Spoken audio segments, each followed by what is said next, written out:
Hello दोस्तों, आज मैं आपको जो कहानी सुनाऊंगा उसका नाम है रेगिस्तान में पानी। बहुत पुरानी बात है।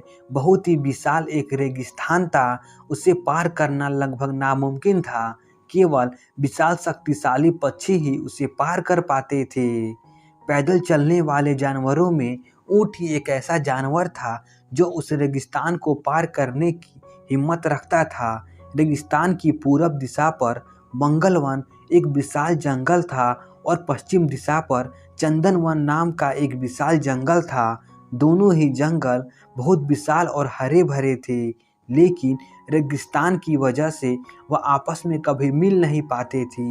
मंगलवन में एक बूढ़ा कौवा रहता था। वह बहुत समझदार था। उसका नाम चतुरसेन था। जंगल के सभी जानवर उसका बहुत सम्मान करते थे और उससे सलाह लेने उसके पास आया करते थे। कौवा भी खुशी खुशी उन्हें अपना सुझाव दिया करता था। इसी तरह उसका जीवन बड़े आराम से कट रहा था। एक दिन चतुरसेन पेड़ की शाख पर बैठे आराम कर रहा था। तभी एक चील उड़ती हुई आई और पास की शाखा पे आके बैठ गई। वह चील चंदनवन से आई थी। उसने कौवे से पूछा, क्या आप ही चतुरसेन हैं? कौवा बोला, हाँ मैं ही चतुरसेन हूँ, बताओ क्या बात है। चील बोला, मैं चंदनवन से यहाँ आई हूँ। कौवा चौंककर बोला, इतनी दूर से? जरूर कोई खास वजह होगी। चील ने कहा, आपके दोस्त हिरन ने आपको बुलाया है। वह किसी मुसीबत में है और आपकी मदद चाहता है। मैं उसकी बहुत ही खास दोस्त हूँ, इसलिए उसकी मदद के लिए आपके पास आना पड़ा। कौवा बोला, अच्छा तो यह बात है। तुम जाओ और हिरन को संदेश देना कि वह परेशान ना हो। मैं कल ही उससे मिलने आऊँगा। जल्दी ही उसकी समस्या का समाधान हो जाएगा। चील ने कहा, ठीक है, लेकिन क्या आप रेगिस्तान को पार कर पाएंगे? अगर कोई परेशानी हो तो मैं आपके साथ ही चलूँगी। कौवा बोला, नहीं नहीं, उसकी कोई ज़रूरत नहीं। मैंने सैकड़ों बार रेगिस्तान को पार किया है और मेरे दोस्त हिरन से मिलने जा चुका हूँ।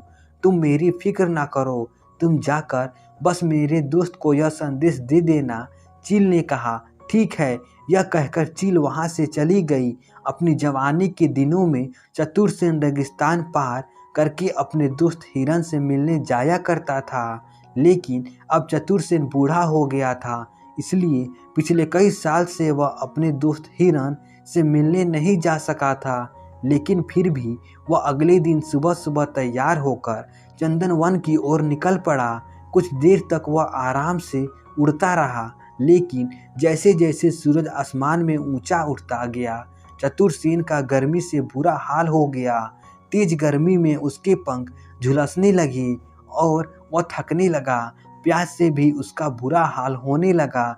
रेगिस्तान में न तो कोई पेड़ था जहाँ वह कुछ देर आराम कर सके, और पानी का तो वहाँ दूर दूर तक कोई नामो निशान नहीं था। चतुरसेन को लगा कि वह गर्मी से झुलस कर और प्यास से बेहाल होकर नीचे गिर जाएगा। तभी उसे नीचे रेगिस्तान में ऊँटों का एक झुंड नजर आया। उन्हें देखकर चतुरसेन को कुछ उम्मीद की किरण नजर आई। वह नीचे उतर गया और एक ऊँट की पीठ पर बैठकर बोला, भाई मैं मंगलवन से आया हूँ और मुझे चंदनवन जाना है, मगर गर्मी और प्यास से मेरा बुरा हाल है। क्या आप मेरी कुछ मदद कर सकते हैं?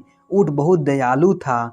वह बोला, मित्र आप चिंता ना करो, हम उसी ओर जा रहे हैं। आप भी हमारे साथ चले। वहाँ थोड़ी छाया और पानी दोनों मिलेगी। पानी पीकर और थोड़ा आराम करके आप चंदनवन की ओर जा सकते हैं। यह सुनकर कौवा बहुत खुश हुआ। ऊँट के साथ बैठे बैठे ही वह बहुत दूर तक उनके साथ गया। हरियाली और पानी देखकर उसका खुशी का ठिकाना नहीं रहा। उसने भर पेट खाना खाया और पेड़ की छाया में थोड़ा आराम किया। अब उसे चंदनवन जाने के लिए अच्छी खासी ताकत मिल चुकी थी।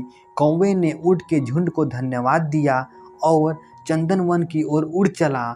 मन ही मन वह बहुत खुश था कि उसे ऊँट जैसे नए दोस्त तो मिले ही थे, साथ ही साथ उसे रेगिस्तान में किस जगह पानी है यह भी पता चल गया था, जिससे उसका रेगिस्तान का सफ़र आसान हो गया।